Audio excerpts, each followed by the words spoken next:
Masalah mengirimkan bacaan Al-Quran kepada mayat ini bukan masalah bid'ah atau tidak, atau bid'ah atau sunnah. Ini masalah khilafiyah di kalangan para ulama.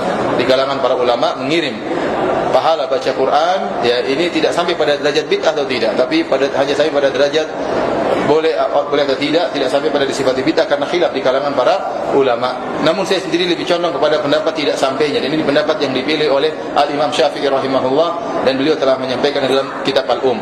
Dan juga Imam Nawawi rahimahullah menukil pendapat Imam Syafi'i dan mengatakan inilah perkataan jumhur ulama. Ini perkataan Al-Imam Nawawi dalam kitabnya Al-Majmu' Syarh Al-Muhadzab dan juga dalam Syarah Sahih Muslim. Dan ini pendapat yang dipilih oleh Hafiz Ibnu Katsir. Ibnu Katsir dalam tafsirnya, dalam tafsir firman Allah, wa alaysa lil insani illa ma sa'a, manusia itu tidak ada yang dia dapatkan kecuali yang dia usahakan. Maka dia mengatakan bahwasanya mengirimkan bacaan Al-Quran tidak sampai kepada mayat. Dia sebutkan banyak dalilnya. Dalilnya tidak pernah dikerjakan oleh Nabi SAW. Padahal keluarga Nabi ada yang meninggal sebelum Nabi.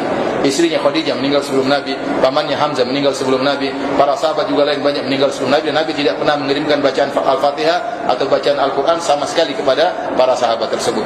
Kemudian juga Rasulullah SAW tidak pernah mengisyaratkan sama sekali, tidak dalam hadis yang sahih kata Rasulullah SAW, kirimkanlah. Padahal kita tahu betapa mayat butuh dengan bantuan kita yang masih hidup. Yang ada Rasulullah SAW suruh ziarah kubur, suruh doain orang yang sudah meninggal dunia, suruh solatkan jenazah, karena itu yang bermanfaat. Kemudian Rasulullah SAW juga membolehkan bersedekah atas mayat.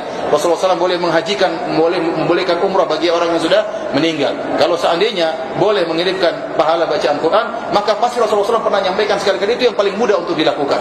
Daripada menghajikan agak susah, mengumrahkan juga agak susah, bersedekah juga perlu biaya. Tapi kalau baca Al-Fatihah mudah. Toh Rasulullah SAW tidak pernah menyampaikan selama hidupnya menyuruh sebagian sahabat untuk mengirimkan Al-Fatihah. Kemudian tidak diriwayatkan dari seorang sahabat pun. Ini perkataan Ibnu Katsir dalam tafsirnya. Dan Ibnu Katsir adalah bermadzhab Syafi'i. Ya, tidak ada seorang sahabat pun yang pernah mengisyaratkan untuk mengirimkan pahala, mengirimkan pahala. Ini dalil menunjukkan bahwasanya amalan ini tidak disyariatkan. Namun saya katakan masalah khilafiyah. Kalau ada orang yang kemudian mengatakan mengirimkan Al-Fatihah, maka tidak bisa kita mengatakan dia ahlul bid'ah, dia terjerumus dalam bid'ah. Ini masalah khilafiyah. Namun yang saya kuatkan adalah pendapat Imam Syafi'i yang dikuatkan juga oleh Ibnu Katsir rahimahullah dalam tafsirnya, bahwasanya mengirim bacaan Al-Fatihah atau Al-Baqarah atau Yasin dan yang lainnya tidak sampai kepada mayat. Imam Syafi'i mengatakan yang sampai kepada mayat ialah kul mayyit thalatha, 3 perkara yang bermanfaat bagi mayat: mendoakan mereka, menghajikan dan mengumrahkan mereka, dan bersedekah atas nama mereka. Maka saya anjurkan kalau kita ingin memberi manfaat kepada ayah kita sudah meninggal, kepada ibu kita sudah meninggal, kalau bisa kita sedekah atas nama orang tua kita.